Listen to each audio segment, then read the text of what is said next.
नमस्कार, आप सभी का स्वागत है अमित प्रताप क्लासेस में। तो कल मैंने आपके साथ में एक टॉपिक डिस्कस करा था जो सरकारों के द्वारा नाम परिवर्तित किए गए हैं उससे संबंधित। और आज उस टॉपिक का पार्ट टू है उस टॉपिक का जो हमने कल डिस्कस करा था। तो कल उस टॉपिक में जो हमारा कुछ क्वेश्चन रह गए थे, तो आज हम उन क्वेश्चन को करेंगे। साथ साथ जो हमारा आज का पार्ट 2 है उसके बारे में हम चर्चा करेंगे। तो देखिए कल के क्वेश्चन क्या रहे थे। तो कल का क्वेश्चन हमारा रहा था कि उत्तर प्रदेश के गवर्नर बताइए, उत्तर प्रदेश के वर्तमान में गवर्नर कौन है। तो उत्तर प्रदेश के वर्तमान में गवर्नर हैं हमारे वर्तमान में गवर्नर हैं हमारे आनंदीबेन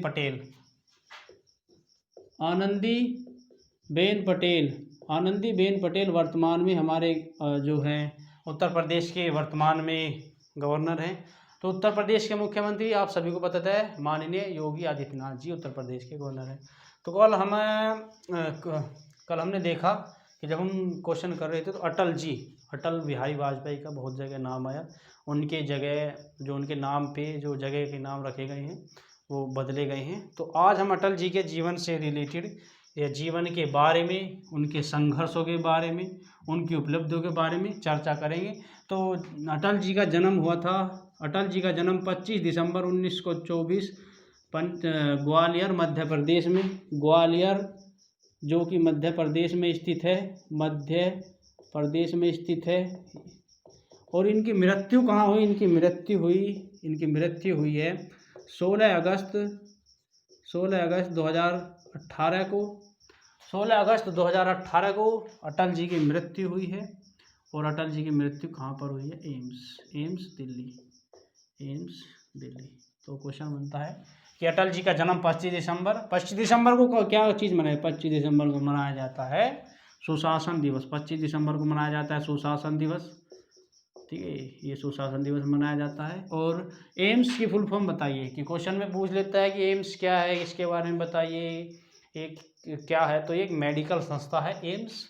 तो इसकी फुल फॉर्म होगी हमारी all India institute of medical sciences. All India institute of medical sciences इसकी फुल फॉर्म होगी। तो देखिए अटल जी का जन्म हुआ था 25 दिसंबर 1924 मध्य प्रदेश ग्वालियर के मध्य प्रदेश में। इनकी मृत्यु हुई थी 16 अगस्त 2018 एम्स दिल्ली।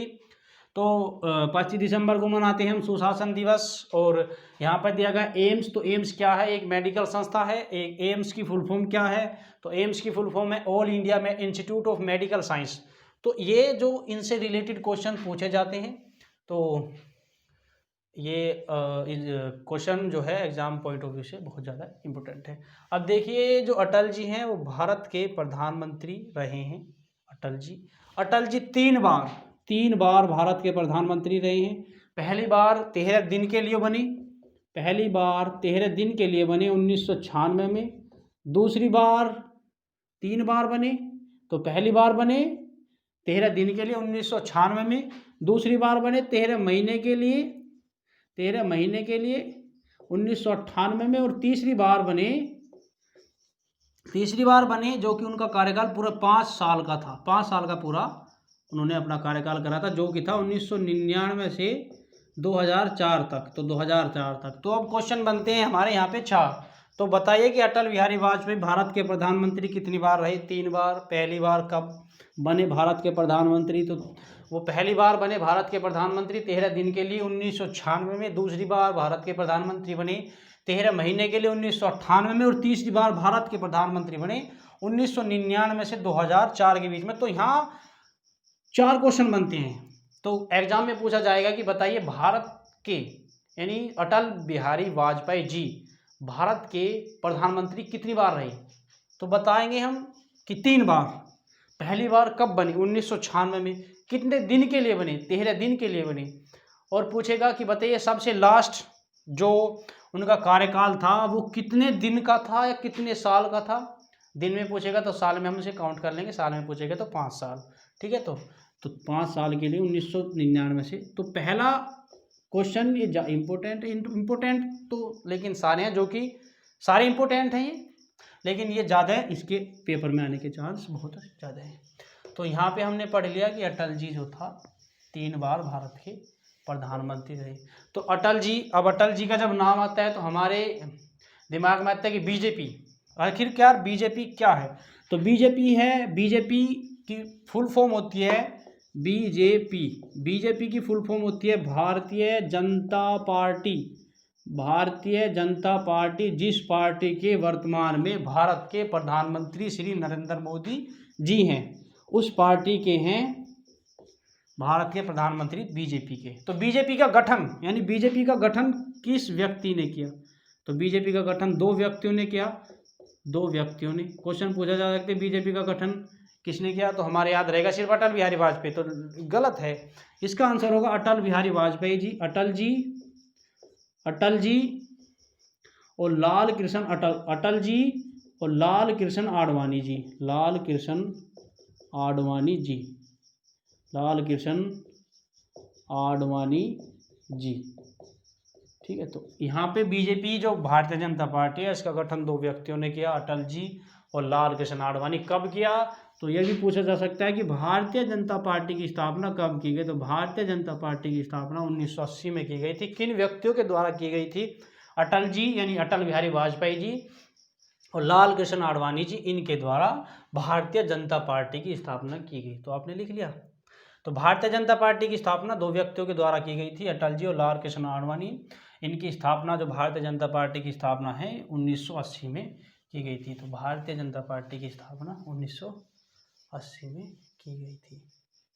भारतीय जनता पार्टी की स्थापना 1980 में की गई थी। तो भारत की प्रधानमंत्री होने के साथ साथ वे अच्छे कवि भी थे। तो काफ़ी संघर्ष किया उन्होंने अपने जीवन में। तो ये अटल जी से जुड़ी हुई कुछ बातें थी। और अब हम बात करेंगे एपीजे अब्दुल कलाम जी के बारे में। एपीजे अब्दुल कलाम। एपीजे अब्दुल कलाम, पहला हमारे जहन में आता है कि एपीजे अब्दुल कलाम एपीजे है। तो इसका पूरा नाम क्या है? इनका पूरा नाम क्या है? सॉरी, इनका पूरा नाम है अबुल। एपीजे का पूरा नाम है अबुल पाकिर जैनुल आबदीन अब्दुल कलाम। अबुल पाकिर जैनुल आबदीन अब्दुल कलाम, एपीजे का पूरा नाम। तो एपीजे का पूरा नाम, एपीजे अब्दुल कलाम का पूरा नाम है अबुल पाकिर जैनुल आबदीन अब्दुल कलाम। तो इनका जन्म बताइए। इनका जन्म हुआ है 15 अक्टूबर 1931 को रामेश्वरम कहाँ पे है? पहले तो मुझे ये बताइए कि रामेश्वर कहाँ पर है, ठीक है। दूसरा, इनकी मृत्यु कहाँ पर हुई? इनकी मृत्यु हुई है 27 जुलाई। इनकी मृत्यु हुई है 27 जुलाई 2015 को शिलोंग। अब शिलोंग बताइए कि कहाँ पर है? शिलोंग बताइए कि कहाँ पर है? तो जो एपीजे अब्दुल कलाम जी हैं, उनका जन्म, यानी उनका पूरा नाम है अबुल पाकिर जैनुल आबदीन अब्दुल कलाम। इनका जन्म 31 अक्टूबर 1931 को रामेश्वरम में हुआ और मृत्यु हुई इनकी 27 जुलाई 2015 शिलोंग। तो जो रामेश्वरम है तमिलनाडु। रामेश्वरम है तमिलनाडु और शिलोंग है मेघालय। तो रामेश्वरम है तमिलनाडु और शिलोंग है मेघालय। तो अब बताइए कि हमें तमिलनाडु के बारे में बताइए कि तमिलनाडु के जो मुख्यमंत्री हैं वे बताइए। तमिलनाडु के मुख्यमंत्री हैं के पलानीस्वामी और यहाँ के गवर्नर हैं के पलानीस्वामी। और यहाँ के गवर्नर है कौन? बनवारी लाल पुरोहित। इससे यहाँ के तमिलनाडु के मुख्यमंत्री हैं के पलानीस्वामी और गवर्नर है बनवारी लाल पुरोहित। अब मेघालय की बात आती है। मेघालय पहला क्वेश्चन बनता है कि शिलोंग मेघालय में है, ठीक है। तो मेघालय के गवर्नर बताइए। मेघालय के गवर्नर कौन है? सत्यपाल मलिक और मुख्यमंत्री हैं कॉनराड कोनराड संगमा। मेघालय के मुख्यमंत्री हैं कोनराड संगमा और मेघालय के गवर्नर हैं सत्यपाल मलिक। ठीक है जी, मेघालय के गवर्नर हैं सत्यपाल मलिक। तमिलनाडु के जो कि मुख्यमंत्री हैं वो है के पलानीस्वामी और गवर्नर हैं बनवारी लाल पुरोहित। तो इसी प्रकार मेघालय के मुख्यमंत्री हैं कोनराड संगमा और गवर्नर हैं सत्यपाल मलिक। तो देखिए जी, सत्यपाल मलिक इससे पहले कहाँ के गवर्नर थे? तो सत्यपाल इससे पहले जम्मू कश्मीर के गवर्नर थे। जम्मू कश्मीर के गवर्नर थे सत्यपाल मलिक। तो जब हमने जम्मू कश्मीर की बात की तो इससे हमें जानकारी लेनी चाहिए जम्मू कश्मीर के बारे में। तो यहाँ देखिए कि सत्यपाल मलिक मेघालय से पहले जम्मू कश्मीर के, यानी मेघालय से पहले जो है गवर्नर थे जम्मू कश्मीर की। ठीक है, सत्यपाल मलिक। तो नहीं, सत्यपाल मलिक शायद गोवा के भी बने हैं, इतना मुझे कंफर्म याद नहीं। तो मैं आपको कल बताऊंगा कि सत्यपाल मलिक जो है गोवा के भी हो सकते हैं राज्यपाल बने हों शायद, मुझे जहाँ तक याद नहीं है। तो इसे टॉपिक को नहीं छोड़ते हैं, तो इसे कल हम देखेंगे। तो यहाँ देखते हैं कि जम्मू कश्मीर के जो उपराज्यपाल हैं, पहले प्रथम उपराज्यपाल, पहले राज्यपाल, राज्यपाल नहीं उपराज्यपाल, यानी लेफ्टिनेंट गवर्नर। तो पहले लेफ्टिनेंट गवर्नर या उपराज्यपाल यहाँ पे होंगे गिरीश चंद्र मुर्मू। तो गिरीश चंद्र मुर्मू यहाँ पे प्रथम उपराज्यपाल थे, यानी जम्मू कश्मीर के। वर्तमान में जम्मू कश्मीर के उपराज्यपाल कौन है? वर्तमान में उपराज्यपाल है जम्मू कश्मीर के कौन? उपराज्यपाल है मनोज सिन्हा। तो बताइए कि जब मनोज सिन्हा वर्तमान में जम्मू कश्मीर के जब मनोज सिन्हा वर्तमान में उपराज्यपाल हैं, तो गिरीश चंद्र मुर्मू को कौन सा क्षेत्र दिया गया है? यानी गिरीश चंद्र मुर्मू क्या है फिलहाल में?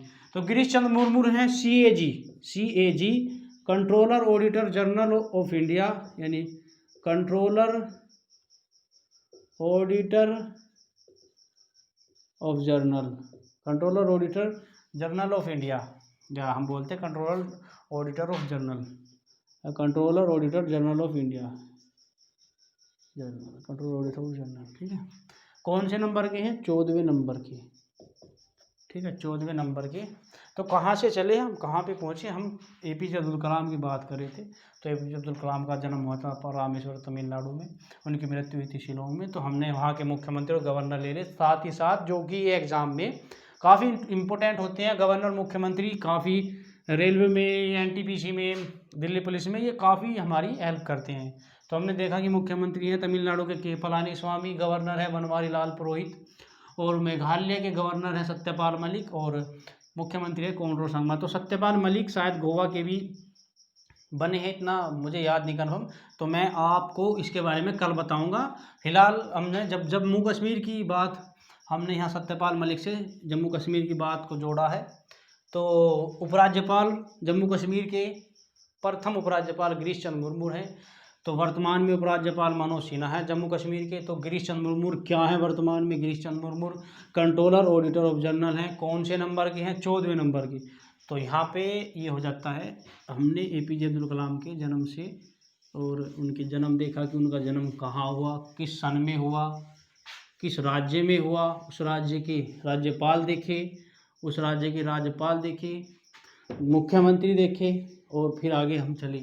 तो देखिए जो भारत के जो APJ अब्दुल कलाम है, उन्हें भारत का मिसाइल मैन भी कहा जाता है। Point, important point exam point of view से, कि भारत का मिसाइल मैन किसे कहा जाता है? तो भारत का मिसाइल मैन कहा जाता है APJ अब्दुल कलाम, APJ अब्दुल कलाम। भारत का मिसाइल मैन कहा जाता है APJ अब्दुल कलाम को, भारत का मिसाइल मैन। दूसरा पॉइंट कि भारत का जो सबसे बड़ा पुरस्कार है भारत रत्न भी इनको दिया गया है। ठीक है जी, APJ अब्दुल कलाम को भारत रत्न दिया गया है। तो तीसरा पॉइंट ये है कि इन्होंने अग्नि, पृथ्वी, आकाश, नाग आदि तरह की मिसाइल का निर्माण भी किया है यानी अग्नि, पृथ्वी, आकाश, नाग और भी कई तरह की मिसाइल का इन्होंने किया गया है। चौथा पॉइंट इनसे रिलेटेड ये है कि इन्हें बैलिस्टिक मिसाइल और लॉन्च व्हीकल के जन्मदाता कहा जाता है। यानी बैलिस्टिक मिसाइल, लॉन्च व्हीकल क्या होते हैं? जैसे लॉन्च व्हीकल, अगर हमें लॉन्च व्हीकल किसी व्हीकल को हमें भेजना है अंतरिक्ष में, तो वो लॉन्च व्हीकल की सहायता से जाते हैं। और बताइए कि एपीजे जो अब्दुल कलाम थे वो किस क्षेत्र के वैज्ञानिक थे? कहा जाता है कि कोई एरोस्पेस का है, कोई वैज्ञानिक किसी क्षेत्र से जुड़ा है, तो जो ये थे अंतरिक्ष विज्ञान से जुड़े हुए थे। एपीजे अब्दुल कलाम अंतरिक्ष विज्ञान से जुड़े हुए थे, तो इसीलिए इन्होंने अंतरिक्ष विज्ञान यानी इसी क्षेत्र को चुना, जिससे इन्होंने इन मिसाइलों का निर्माण किया। ठीक है, इन मिसाइलें अंतरिक्ष विज्ञान यानी जो हेलीकॉप्टर हैं, ये जो हवाई जहाज हैं, मिसाइल हैं, उस क्षेत्र को इस क्षेत्र को अंतरिक्ष विज्ञान कहा जाता है। अंतरिक्ष विज्ञान के बारे में इन्हें नॉलेज थी, तो इसे अंतरिक्ष विज्ञान में ये गए। ठीक है, तो अंतरिक्ष विज्ञान हमने यहाँ बात की कि 3 पॉइंट। एपीजे अब्दुल कलाम जो था, इन्हें भारत रत्न भी दिया गया, इन्हें भारत का मिसाइल मैन भी कहा जाता है, इन्होंने 3 ये मिसाइल भी दी गई हैं। तो इन्होंने 2 प्रकार के लॉन्च व्हीकल होते हैं। पहला होता है जीएसएलवी,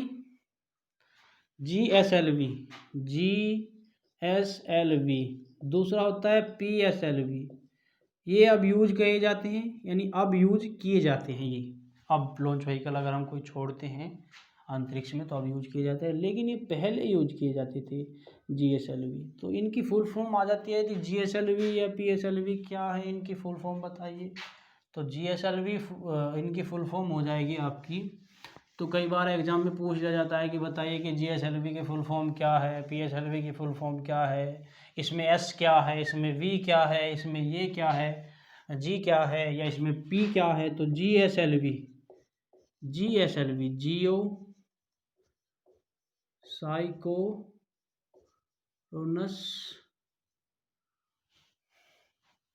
ये स्पेलिंग देख लेना आप चेक करके, जियो साइकोरोनस सैटेलाइट लॉन्च व्हीकल। ठीक है जी। और पीएसएलवी है पोलर सैटेलाइट लॉन्च व्हीकल। यानी जीएसएलवी, अब पूछ लेगा कि जीएसएलवी में जी क्या है, जियो, ये जियो है। एस क्या है, एस क्या सैटेलाइट है। एल क्या है, लॉन्च है। वी क्या है, व्हीकल है। तो एग्जाम में काफ़ी तरीके से पूछे जाते हैं जो एग्जाम में इंपॉर्टेंट होते हैं।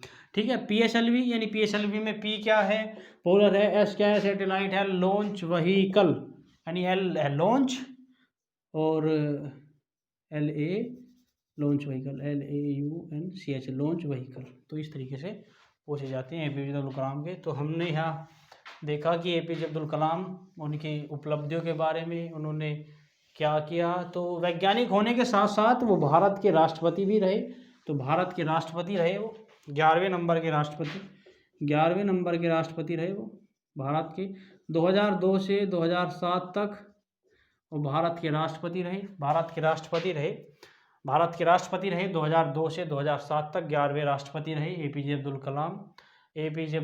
11वें राष्ट्रपति रहे। तो एपीजे अब्दुल कलाम के बारे में हमने पढ़ा। राष्ट्रपति रहे, अंतरिक्ष विज्ञान में उन्होंने काफ़ी काम किया। उन्होंने 2 लॉन्च व्हीकल दिए। उन्होंने हमें आकाश, नाग, ब्रह्मोस, अग्नि, ये सब तरह की मिसाइल दी। और जो लॉन्च व्हीकल हैं जिससे आज हम कोई भी व्हीकल अंतरिक्ष में भेजते हैं तो उन्हीं की मदद से जाता है। बिना इनके मदद के हम कोई भी लॉन्च व्हीकल अंतरिक्ष में नहीं भेज सकते। तो इनका बहुत ज़्यादा योगदान है अंतरिक्ष विज्ञान में। एपीजे अब्दुल कलाम को भारत के मिसाइल मैन के रूप में जाना जाता है। एपीजे अब्दुल कलाम को भारत रत्न भी दिया गया है। एपीजे अब्दुल कलाम भारतीय वैज्ञानिक होने के साथ साथ अब क्वेश्चन आ जाता है कि एपीजे अब्दुल कलाम जो थे किस विज्ञान से संबंधित थे? तो अंतरिक्ष विज्ञान से संबंधित थे। एपीजे अब्दुल कलाम कौन से नंबर के राष्ट्रपति थे? तो 11वें नंबर के राष्ट्रपति थे।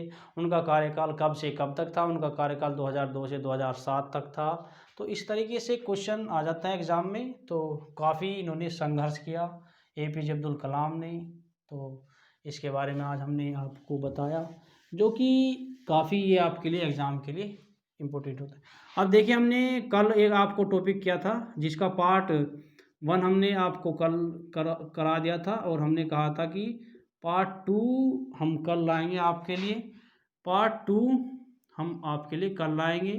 तो जो अभी मैंने आपको करवाया, ये पार्ट 1 के कुछ क्वेश्चन बचे थे जो कि मुझे आपको बताने ज़रूरी समझे ये, क्योंकि एग्ज़ाम में इनसे रिलेटेड क्वेश्चन आ जाते हैं, इसलिए मैंने आपको ये करवाने चाहिए। तो एग्ज़ाम में एक ना एक नंबर का ज़रूर ये क्वेश्चन आएंगे, तो ध्यान से आप नोट्स बनाते रहिए ताकि आपको एग्ज़ाम में कोई भी दिक्कत ना हो, एग्ज़ाम में कोई भी दिक्कत आपको ना हो। इसीलिए आप नोट बनाते रहिए, जो मैं आपको बताता रहूँ आप एक नोट बुक लीजिए, एक पेन लीजिए और उसको आप बनाते। तो ये देखिए पार्ट 2 है, ये पार्ट 2 है। कल का पार्ट 1 था, आज पार्ट 2 है। तो बताइए, पहला क्वेश्चन आज का शुरू करते हैं। पहला क्वेश्चन आज का शुरू करते हैं।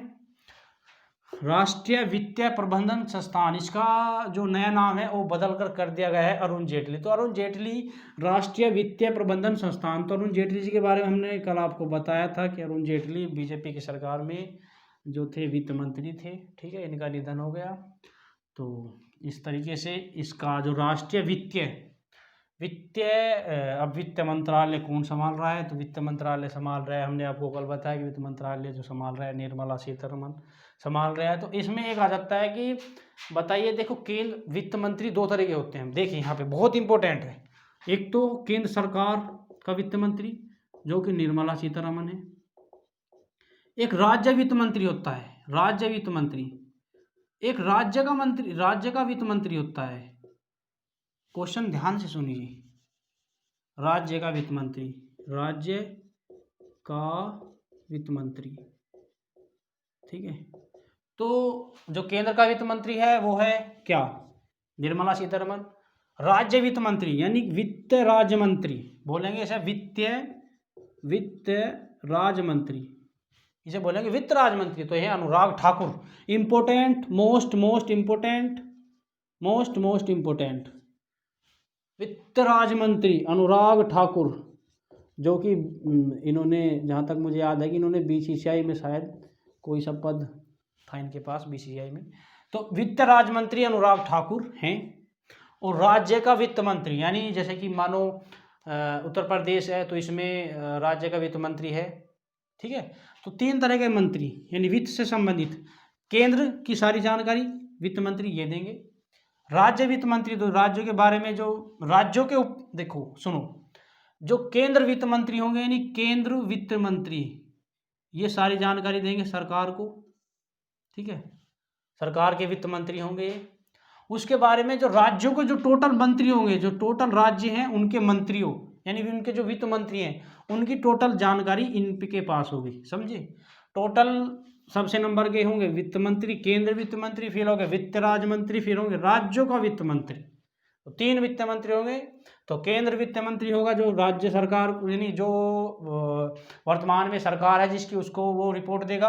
वित्त राज्य मंत्री होगा जो केंद्र वित्त मंत्री को रिपोर्ट देगा, या राज्यों का वित्त मंत्री होगा जो वित्त राज्य मंत्री है उसको रिपोर्ट देगा। यानी जितने भी भारत के राज्य हैं वे सब इसको रिपोर्ट देंगे केंद्र वित्त मंत्री को, फिर इसके बाद में ये इसे रिपोर्ट देगा, या डायरेक्ट भी ये रिपोर्ट ले सकती हैं, ठीक है।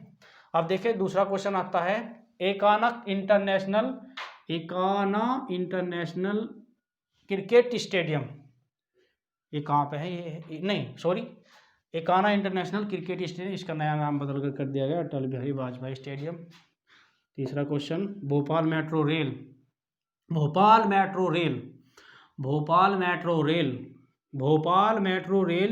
इसका नया नाम बदल कर क्या कर दिया गया है? तो इसका नया नाम बदल कर दिया गया है भोपाल का भोज मेट्रो। तो भोपाल कहाँ है ये बताइए, भोपाल कहाँ है? तो मध्य प्रदेश में है, मध्य प्रदेश के मुख्यमंत्री बताइए, शिवराज सिंह चौहान, शिवराज सिंह चौहान मध्य प्रदेश के ये हैं और गवर्नर हैं। गवर्नर आप मुझे बताइए कमेंट करके गवर्नर क्या है। देखिए यहाँ पे देखिए कि जो भोपाल के मुख्यमंत्री हैं वो शिवराज सिंह चौहान है। अगला क्वेश्चन, उड़ीसा सचिवालय, उड़ीसा सचिवालय इम्पोर्टेंट, मोस्ट इम्पोर्टेंट ऐसे क्वेश्चन आ जाते हैं। उड़ीसा सचिवालय, इसका नया नाम लोक सेवा भवन कर दिया गया है। अगला question, Ambala city bus stand, इसका नया नाम बदल कर दिया गया है सुषमा स्वराज बस स्टैंड। और अगला क्वेश्चन हम देखते हैं, प्रवासी भारतीय केंद्र। तो प्रवासी दिवस, पहले ये बताइए कि प्रवासी दिवस कब मनाया जाता है। प्रवासी दिवस कब मनाया जाता है? प्रवासी दिवस मनाया जाता है 9 जनवरी को। क्यों मनाया जाता है इस बारे में मुझे बताइए।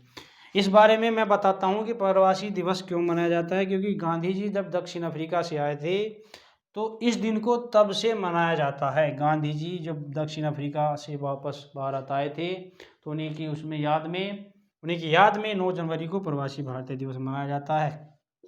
ठीक है जी।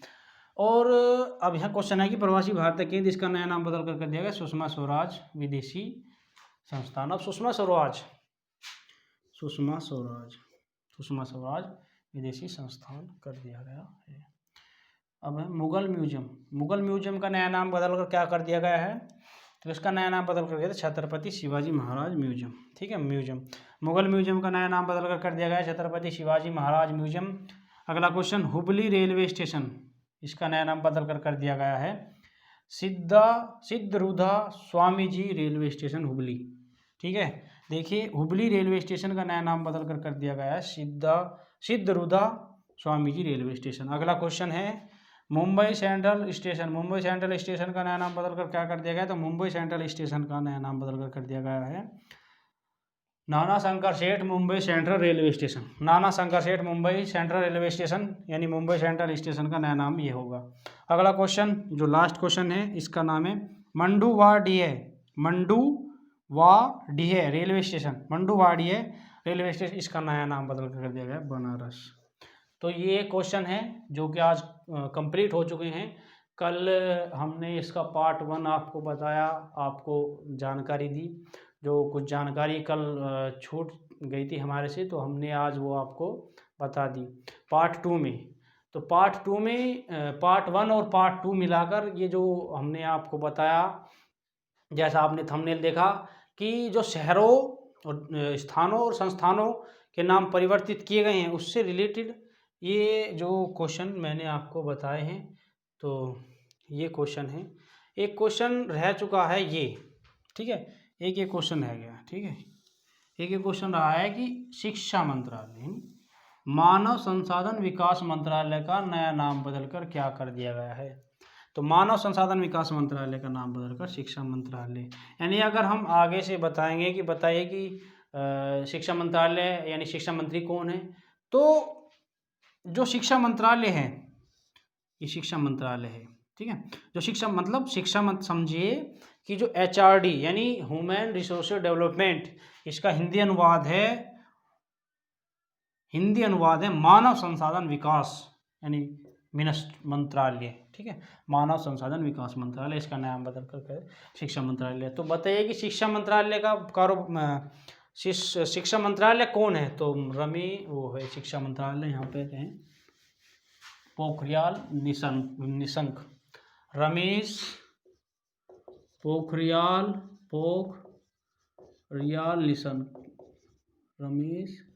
पोखरियाल निशंक, ये जो शिक्षा मंत्री है। तो ये मैंने आपको सारे क्वेश्चन बता दिए।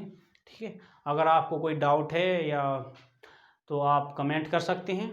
आपको ये क्लास कैसी लगी इसके बारे में आप ज़रूर कमेंट करें, ताकि हमें मोटिवेशनल मिले और अच्छी वीडियो बनाने के लिए, जो आपके एग्ज़ाम के लिए काफ़ी लाभदायक होगी। तो इसी के साथ चैनल को लाइक, शेयर, सब्सक्राइब करें और ज़्यादा से ज़्यादा चैनल को सब्सक्राइब करें। इसी के साथ कल हम एक नए टॉपिक के साथ में आपके सामने प्रस्तुत होंगे। तो धन्यवाद। जय हिंद, जय भारत।